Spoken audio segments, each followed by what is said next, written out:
Baptême, hein? Et le baptême d'eau t'amène dans une nouveauté de vie.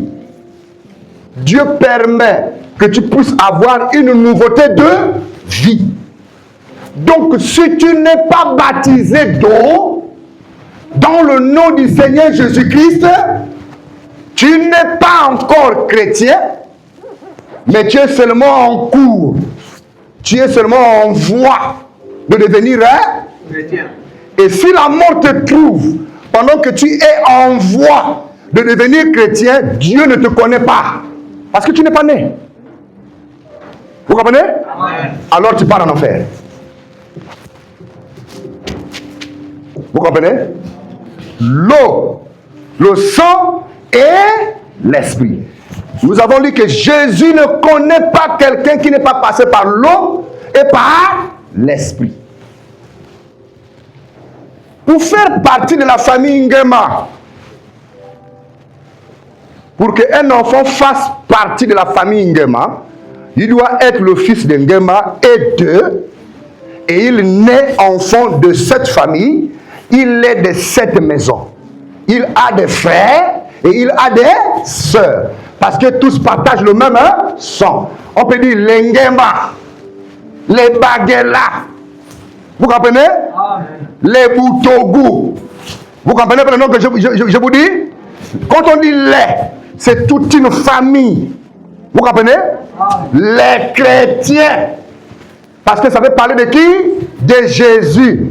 De la famille de Jésus. Ils sont nés de cette famille. Alors, il y a deux familles. Vous comprenez? Amen.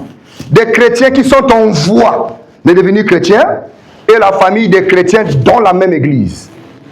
Regardez. Vous me suivez? Amen. Ceux qui sont en voie, comme ça, en voie de devenir chrétiens et des chrétiens. Celui qui prend le baptême d'eau au nom du Seigneur Jésus-Christ, il entre dans la famille. Il entre dans la famille chrétienne en cours. Et dans la famille chrétienne en cours, il trouve tout le monde. Est-ce que vous comprenez? Amen. Il a été baptisé d'eau. Le baptême d'eau signifie qu'il a fait la repentance de ses péchés, d'après Acte 2, verset 38. Il a confessé et il a pris le baptême au nom du Seigneur Jésus-Christ. Vous comprenez? Amen. Et Dieu, qu'est-ce qu'il fait? Il le fait entrer dans la famille chrétienne, dans la chair. C'est ma soeur. Dieu te bénisse. Mais c'est Dieu qui sait que c'est ma soeur en Christ. Est-ce que vous comprenez? Amen. Mais c'est ma soeur chrétienne. C'est ma soeur chrétienne. C'est ma soeur chrétienne. Physiquement, ce sont mes frères et mes soeurs. De la même église. On a tous été baptisés. On a tous un seul Père. C'est lui qui nous a baptisés. C'est lui qui nous nourrit de la parole qui est prêchée. On paye les dîmes, c'est physique. On paye les offrandes, c'est physique. Vous comprenez? Dans la même église. Vous saisissez? Ça, c'est ici. Ici, là, vous êtes en voie de devenir chrétien. Maintenant, quand le Saint-Esprit, Dieu juge votre repentance sincère et honnête, vous comprenez? Alors, Dieu vous amène dans cette famille-là qui est ici, où se trouve le Saint-Esprit. Vous comprenez? Dans cette famille ici, tu es chrétien, parce que Dieu t'a donné le Saint-Esprit. Dans cette famille-là, tu es maman église, tu es papa église, tu viens, tu chantes, tu paies les offrandes, tu paies les dîmes, tu rentres à la maison. Il faut surveiller, s'il te plaît. Ne regarde pas, ça me distrait. Vous me suivez? Tu viens à l'église, ici tu es maman église. Ici tu es papa église.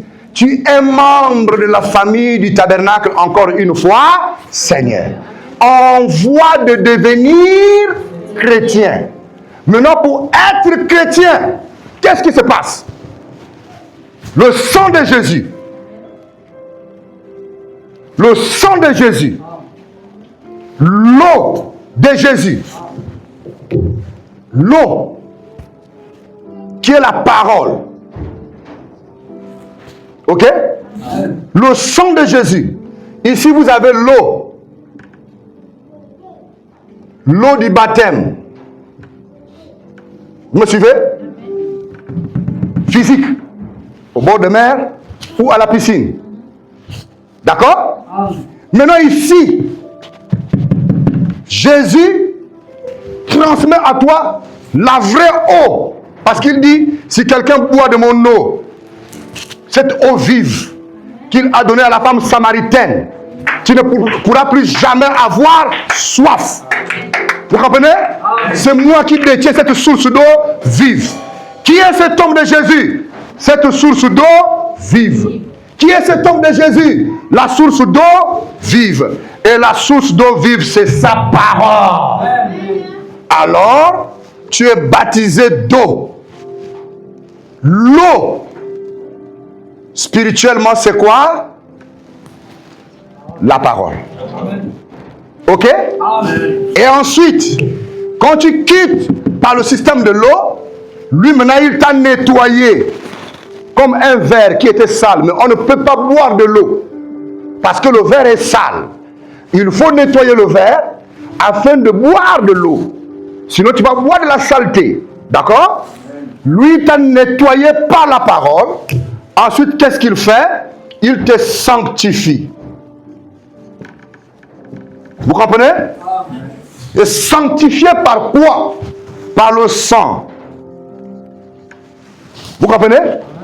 Et quand il te sanctifie par le sang, il enlève le péché de l'adultère.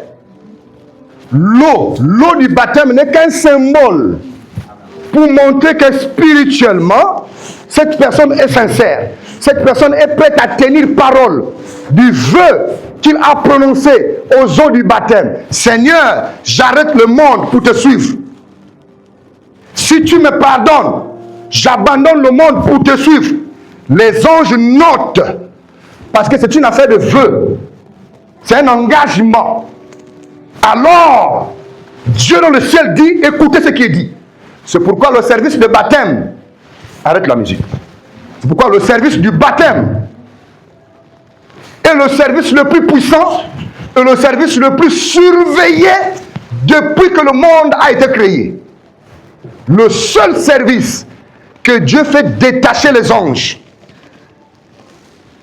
à venir surveiller, c'est le service du baptême. Parce que c'est là où Dieu veut avoir un nouveau vase, là où il doit venir habiter. Amen. Les anges descendent et ils écoutent attentivement ce qui va sortir de ta bouche. Amen. Et Satan aussi est là. Tu dis, Seigneur, je t'accepte comme mon Seigneur et mon sauveur personnel. J'abandonne les choses du monde. Les anges disent aux démons, vous avez entendu. La Bible dit, quiconque n'aura pas honte de moi devant les gens, je n'aurai pas honte de lui devant mon Père. Si tu mens, dis que je suis menteuse. Tu as menti en quoi? J'ai menti que j'avais 14 ans alors que j'ai 22 ans. Satan a peur parce que vous avez trahi devant Dieu l'esprit qui t'a poussé à agir comme ça. Vous comprenez? Et ça doit se passer aux eaux du baptême ou avant les eaux du baptême. Parce que Dieu, vous êtes au tribunal. Spirituellement, les esprits sont là. Les esprits qui t'ont poussé à mal agir sont là. Les anges sont là. Le Saint-Esprit, il est là. Le tribunal de Dieu commence. Maintenant, on te dit, dis la vérité. Ce que dit la Bible, confessez. Et qu'est-ce que veut dire confesser? Dire exactement qu'est-ce que tu as fait. Pourquoi nous avons de faux chrétiens aujourd'hui? C'est parce que le service du baptême est bâclé. Les gens veulent prendre le baptême seulement beaucoup. Baptisé, j'ai été baptisé. Mais tous les péchés sont sur lui. Alors, le Saint-Esprit ne vient pas. L'onction ne vient pas. La délivrance ne vient pas. Oh, Dieu n'existe pas. Mais Dieu n'existe pas comment? Tu n'as pas bien exécuté l'ordre de la procédure. Vous comprenez? Amen. Tu pars au tribunal, on te dit, dis-nous la vérité, et le juge va trancher. Celui qui t'a poussé à faire ça, il est là. Ok? C'est ici que tu dois dire. Ou c'est lui qui a raison, et toi tu as tort, ou c'est toi qui as tort, et lui il a raison. Vous comprenez? Amen. Alors, tu sais que tu as commis fornication. Tu viens aux eaux du baptême. L'esprit de la fornication aussi, il est là-bas. Toi, tu ne le vois pas, mais il est à la barre. Vous comprenez? Parce qu'avant que Dieu place le Saint-Esprit en toi, il doit d'abord juger l'esprit qui t'a poussé dans le péché. Et il va enlever l'esprit là qui t'a sali la vie spirituelle. Avant de te sanctifier. Parce que qu'est-ce que signifie sanctifier? Sanctifier signifie nettoyer et mis à part pour le service. Quand vous lavez un verre, ce n'est pas automatiquement que vous allez déjà boire de l'eau. Vous le lavez, après vous le mettez quelque part. Vous pouvez l'utiliser quand vous voulez, au moment où vous voulez. D'accord? C'est ce que Dieu veut faire de nous tous. Il veut nous sanctifier. Et quand il nous sanctifie, ok? Il va nous mettre dans son royaume quelque part, attendant qu'il nous place quelque part pour être une bénédiction pour ses enfants.